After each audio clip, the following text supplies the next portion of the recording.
introduction of point-to-point.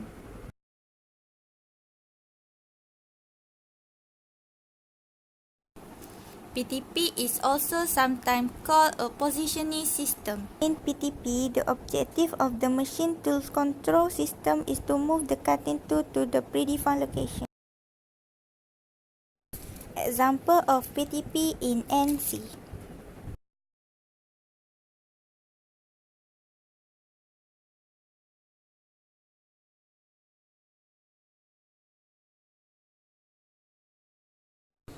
It is point-to-point positioning control in NC.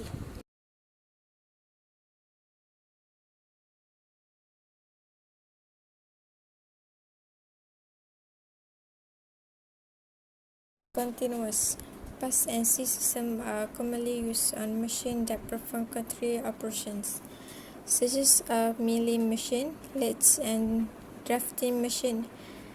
Program preparation for continuous pass machine is more complex. It is example of continuous path machining.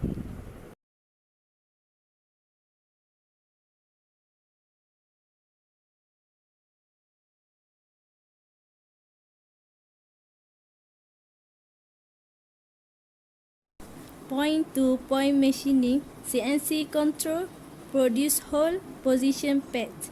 Continuous pad machining, CNC programming, produce shape, cutting pads.